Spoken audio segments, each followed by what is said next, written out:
Welcome to Behind the Scenes. I am your host, Hector Montalvo. This show is dedicated to asking tough questions for you, the viewers. We bring you their responses, and we let you decide. Joining us here today at our NCTV studios, candidate for the First Essex District Senate seat, Mr. Paul MaGliocchetti. Correct? Did I pronounce that right? MaGliocchetti. MaGliocchetti. Okay, thank you for correcting that. Welcome to the show. Thank you. Thank you for having me. Let me start by asking you, who is Paul MaGliocchetti? Paul MaGliocchetti is an attorney from Haverhill, Massachusetts. I'm a vice president on the Haverhill School Committee. The son of 2 Italian immigrants, my wife Julie, and I have 3 young children. And that's who Paul MaGliocchetti is. I'm a graduate of College of the Holy Cross and Suffolk University Law School. Great. Now, what made you decide to run into this First Essex Senate race? Well, I've been really involved a lot in civic organizations and the past few years politically at the local level. And over time, I just got a little more disenchanted with where the political parties were headed and the directions they were taking. It seems like they're more and more polarized with their positions. And also along the way, I began to recognize some issues that I thought needed to be addressed that weren't being addressed for whatever reason at the state level. So I think that I know what the important issues are. I think I have some real solutions to the issues. I think I have the education, the experience, and the background that I can make some substantial change to the Commonwealth of Massachusetts. Now, what do you see is the biggest problem facing the First Essex District as you see it? Well, we have a lot of issues, as we do across the state. As you know, we all got caught up in this big financial fiasco that basically hit the world. But you know, the First Essex District I look at as a unique place because historically, if you look back, we're very much a manufacturing district. Most of the cities and towns that compose the First Essex District were involved in either the shoe industry, the textile industry. Later on, we had Western Electric, which became Lucent Technologies. But we always had a strong manufacturing base. Over the years, that's gone away.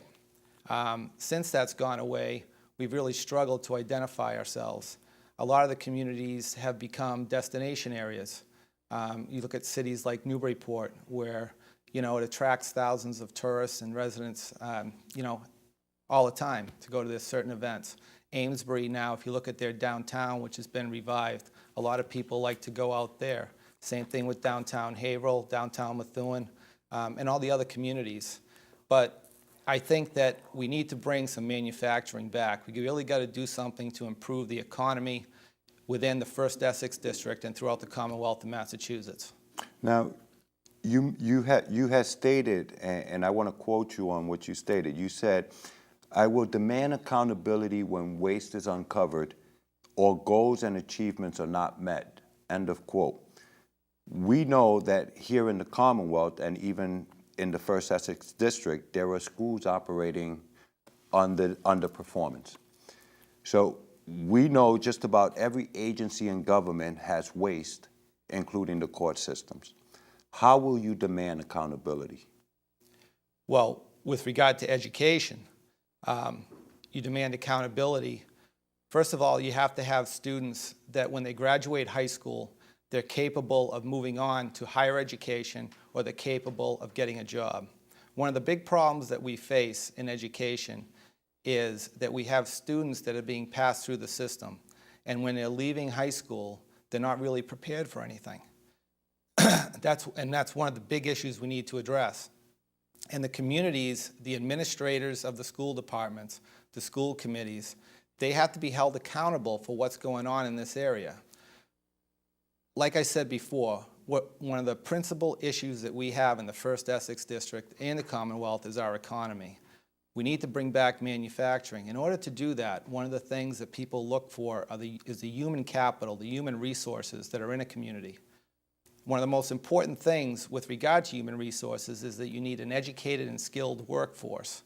We have to make sure that as our children are going through the system, they're learning what they need to learn, and that when they get out of the school system, they're capable of becoming productive members of society or going on to higher education to become productive members in other ways later on. Now, with regard to the other issues of accountability with waste, we kind of see that. Being part of the school committee, you kind of see areas where you wonder why they're spending so much money in one area and not another. One of the solutions after ed reform to create accountability was MCAS. That was their answer to make the teachers accountable to the children. Well, I don't know if you can legislate educational performance. And one of the negative effects that that's had is that's taken a lot of the power away from the teachers.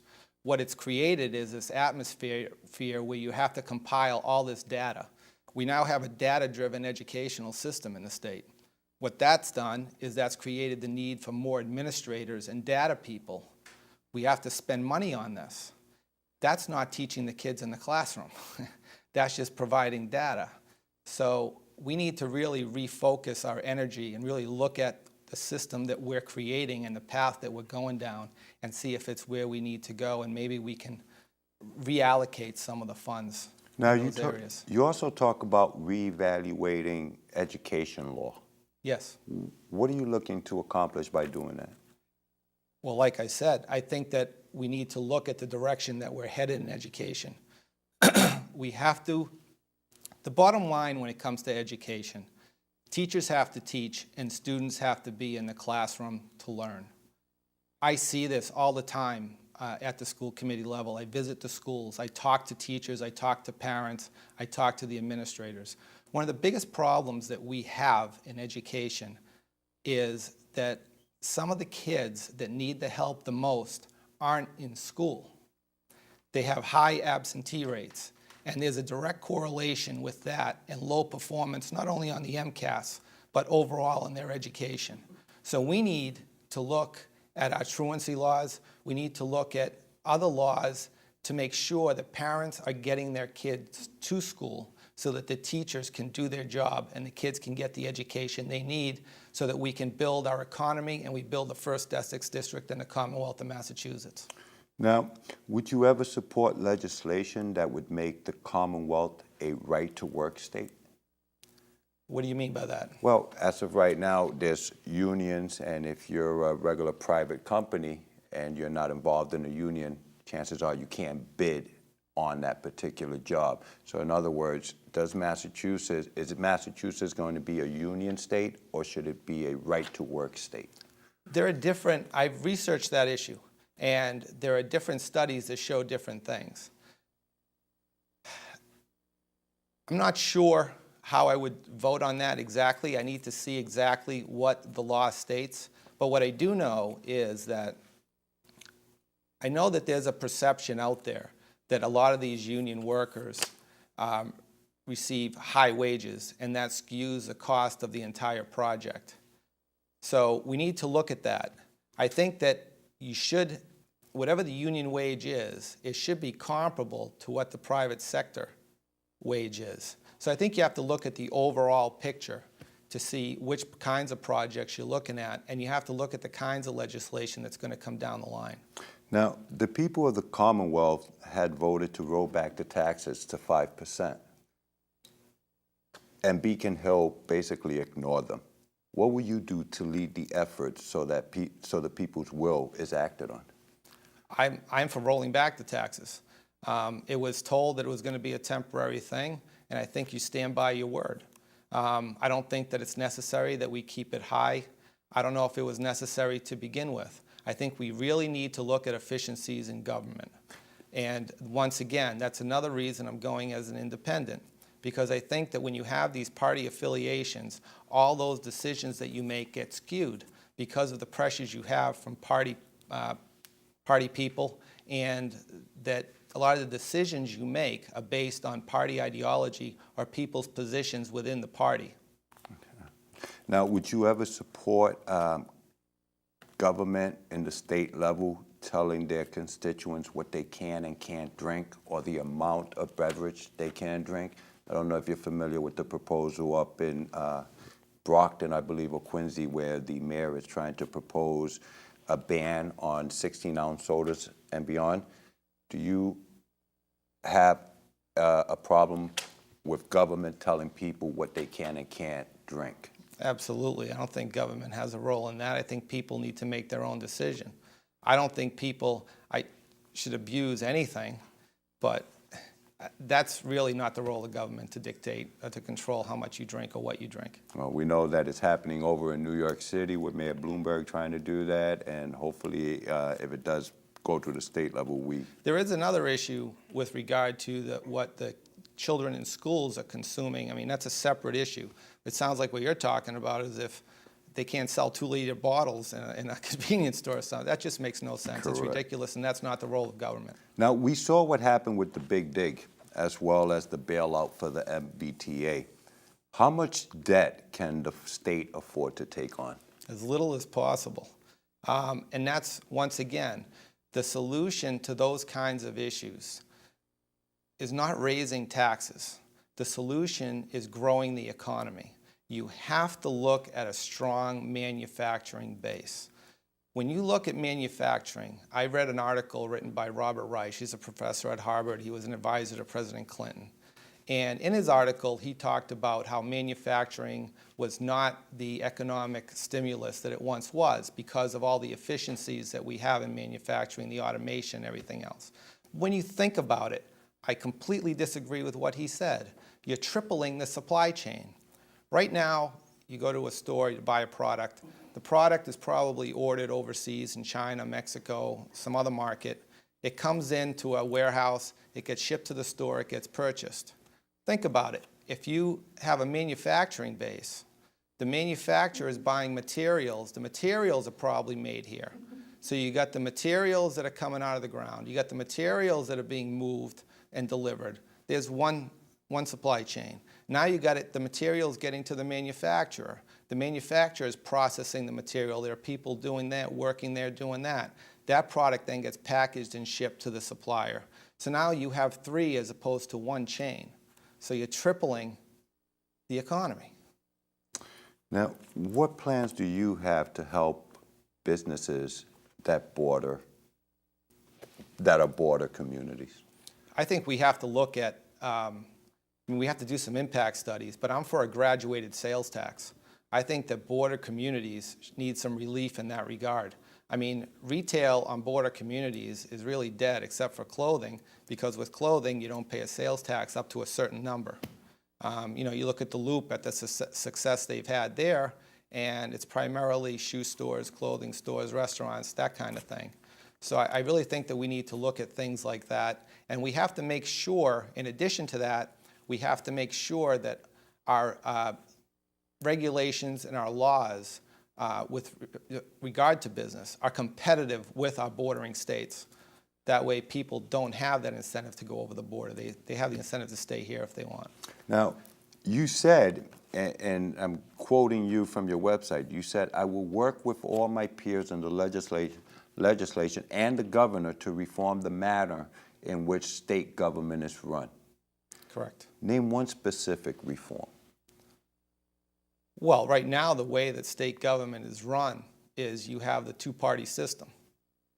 There was a time when the 2 parties had some ideas and then they had a manner in which to accomplish those ideas. Right now, the parties basically are just doing the opposite of each other. One party will take a position, the other party will come out and just take the opposite position just because they're the other party. And once again, that's a reason I'm running as an independent. I think I can be an important linchpin in that regard. I can look at an idea or a law or a proposal, and I can take one that's proposed by the Democrats, one that's proposed by the Republicans. I can take the best of both, bring them together, and then work together with my colleagues to try to get them to see that, there are parts of each of these that if we put them together, we have a greater whole. So you expect your work to take 10 years, as most people would claim that it takes the State House it takes 10 years to actually get something done? I'm going to hit the ground running, and I'm going to get as much done as fast as I can. Great. Now, what are you hearing from your constituents? I'm hearing a lot of positives. One thing that has been surprisingly helpful to me and that I was, I guess I'm real happy about it, is the positive response I've gotten with my economic reform agenda, with my welfare reform agenda, with my education reform agenda, and the fact that I am an independent-minded person. I am truly, in this race, I am truly an independent voice. I know you have some other people that on their campaign signs on their website say they're independent-minded, independent voices. If you're affiliated with a party, that cannot be a completely true and sincere statement. Take any politician out there, even Scott Brown, who's considered an independent person. 70% of the time he votes with the Republican Party. You just have to do it. It's just the way it works. I can do the right thing because it's the right thing to do, and it's in the best interest of the people in my district and in the Commonwealth of Massachusetts. Now, you spoke about welfare reform, and you talk about penalizing abuse. What do you define as abuse? What is actually being abused in the welfare system? I actually didn't get in, I didn't get into penalizing abuse. What I did was I talked about welfare reform and some things that we have to have a dialogue about. I think that we need to avoid people from getting free rides, okay? And I do think we need to penalize abuse with regard to EBT card abuse. I think there are certain things that you should be using state money and state benefits for, and certain things you shouldn't be using it for. That's very complicated. My idea is true welfare reform is a strong economy. People that are able to work should be able to find a job and work. And you should not be better off collecting state benefits than you are waking up in the morning and going to work. It just shouldn't be that way. There should be an incentive for you to go to work.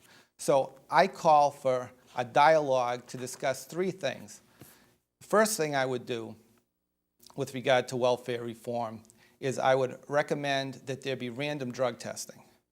The reason for this is that I consider drug addiction to be like a disability, and I think people need help if you have that kind of an issue. The reason you need help is so that you're able to get up in the morning, you're able to perform, and you're able to work. You're able to hold a job. We have to make sure that people have that ability. Number two, I would require that people go to the local unemployment office every single day. They report in there and they get job training and they look for a job every single day until they find something. Lastly, if you're the parent of school-age children, you should be required to make sure that that kid is in school every day. We want to make sure that the next generation has the skills and the education that it needs to become a productive member of society so that the economy continues to grow and that the future is bright for everyone. Now, we know that in the Commonwealth we have vocational training schools that it's separate from the high school. And some people, especially the poor population, cannot afford to send their children to college.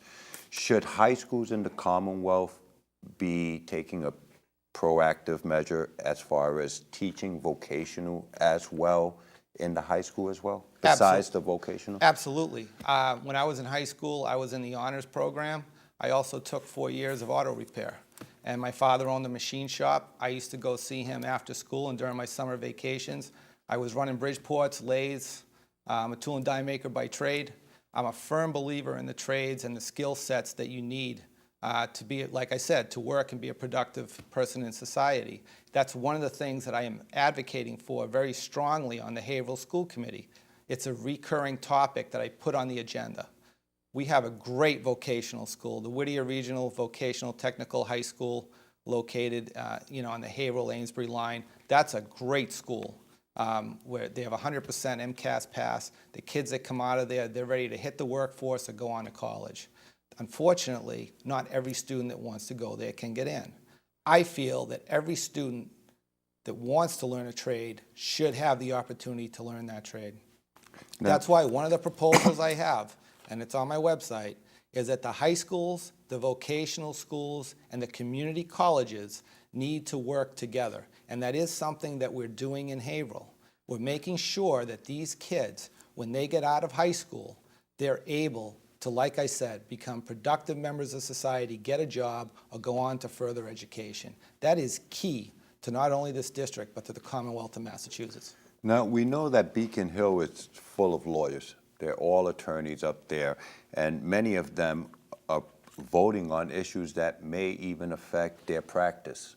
Okay, do you see this as being a conflict of interest? No, I do not. Not with me. First of all, if there was anything that I perceived to be a conflict, I would withdraw from the vote. I've done it on the school committee. I've done it on other boards that I'm on. If there's a conflict, I think that it's your duty and obligation as a public official to set the standard, to set the ethical standard. Remove yourself from that kind of a situation. But with regard to myself, my special areas of practice are real estate, estate planning, zoning law, municipal law. I can actually contribute a lot to the dialogue in regard to those areas because I live it every day. And once again, I think that those areas, especially the municipal law and the zoning law, has a direct impact on the economy in the First Essex District and in the Commonwealth of Massachusetts. So why would I remove myself from a dialogue when it's an area of specialization that I can greatly contribute to? I don't know how that would directly improve me, because no matter what the laws are, I'm going to have work. I got to work around whatever is there. But I do know where the holes are, especially in the area of zoning, and I feel I can plug some of those holes. Now, what about the highways and the roadways now, where it appears that they don't even cut the grass along the highways anymore? They're all getting up and big. What's your plans to keep up the roadways in the Commonwealth? Well, you know, it's funny you mention that, because one thing that's happened once again, I'm going to relate to the city of Haverhill, but also in the town of Methuen, is the towns and the city, the town of Methuen, the city of Haverhill, all the communities, they really seem to have put a greater emphasis the past recently, since the economy started to turn and get a little better, on making the community look a little better. And when you talk to people, they feel better about themselves. Like with the schools, we've really done a tremendous job in like just painting, cutting the grass, and doing things like that. The students and the parents just feel better about themselves. And I think that translates to what you're talking about. We have to make sure that the grass is cut, that the plants are taken care of. When people are driving through and they're seeing the Commonwealth of Massachusetts, they got to be saying to themselves, if they do live here, I'm glad I live here, I'm proud to live here. If they're driving through, we want them thinking, hey, this looks like a great place that I might want to move, or this looks like a great place where I might want to set up shop. Let me look what this place is all about. So I think it's important in that regard. It sets the mindset for the people, not only the ones that live here, but the ones that might be thinking about coming here to live or do business. Now, you say something very interesting. You do say, and I quote you on this, you say, I will be a part of a team that is credible and respects the needs of all of its citizens. Where in Beacon Hill do you expect to find such a team? Everywhere. I think the team players are there. The only problem is, like I said, the party ideology prevents some of that. And once again, this is all something that I thought through in my decision to run as an independent candidate. I can bring these people together. I have no incentive to go one way or the other. I just want to do the right thing. I want to show the direction that I want them to go with. I have the ability to go and discuss caucus either way, any way I want. And I think that that's integral in that. And if you look at the Haverhill School Committee as an example, when I ran for the Haverhill School Committee, one of the primary reasons I ran was because it was dysfunctional. We had personalities on there. We had people that just weren't getting along. It came across on camera. The whole community was really down on the school committee and the school system. I decided to run. We got only 2 of us were elected new members. Right after we got on there, we set the tone. Ever since then, we haven't had any major issues. The school department's done nothing but improve. I think that I have the ability, because of my vast experience, my background, my parents were immigrants, you know, my education, I have a blue-collar background and a white-collar background. One of my biggest strengths is talking to people and relating to people at different levels. And I think when you bring all that together and you bring it to Beacon Hill, I can make a big difference. Well, we will be holding a debate after the primaries for all the candidates that will be appearing in the November election. And we want to extend an invite to you to come in on the debate. You are running as an independent, so you don't have a primary, so you will be appearing in the November ballot. With a debate, that's something that you would I would love debates. I'd like to debate in the primaries with the other candidates. Great. Well, we look forward to it. I want to get out there and get the message out there that Magliocchetti, Senator Magliocchetti, is what the Commonwealth of Massachusetts needs. And I'm going to give you an opportunity to look at this camera and pitch your pitch to the people as to why you should be the next senator for the First Essex District. Senator Magliocchetti is exactly what this Commonwealth of Massachusetts needs. Senator Magliocchetti is about a strong economy. It's about welfare reform that makes sense. It's about education for our children and for our future. Senator Magliocchetti is an attorney, a lifelong Haverhill resident. I believe not only in the city of Haverhill, the town of Methuen, the town of Merrimack, North Andover, Amesbury, Newburyport, and Salisbury. I believe in all the people. I believe that we have some of the best people, not only in the Commonwealth of Massachusetts, but in the country, in this area. We were built on manufacturing, on hard work, strong ethics, and I believe that we have a bright future. We just need strong legislators that can make a difference, and I believe Senator Magliocchetti can do all that for all of you in the 1st District, and I hope I get all your votes. Thank you very much. And if any of the constituents in the First Essex District wants to reach out to you or help you out, is there a Facebook page? Is there a phone number that they can contact you to donate or help? How do they go about doing it? Absolutely. My website is PaulMaGliocchettih264. I have a Facebook page, Committee to Elect Paul Magliocchetti. I have a personal Facebook page, Paul Magliocchetti. I'm easy to find in the yellow pages or on the web. I have a law office in the city of Haverhill. And I'm also available through the City of Haverhill website as a member, as the Vice President of the School Committee. So I am easy to reach out to. I'm always available even to listen to people. So I look forward to hearing from you, getting emails from you, getting faxes and phone calls from you. Please reach out to me. The more information I have, the more effective leader and senator I can be for all the people in the 1st Essex District. And we want to thank you for coming in today to discuss the 1st Essex District Senate race, which you are a part of, and good luck out there in the campaign trail. And we want to thank you at home for watching. You've been watching Behind the Scenes. Join us next time as we go behind the scenes to ask the tough questions, bring you their responses, and we let you decide. Thank you for joining us.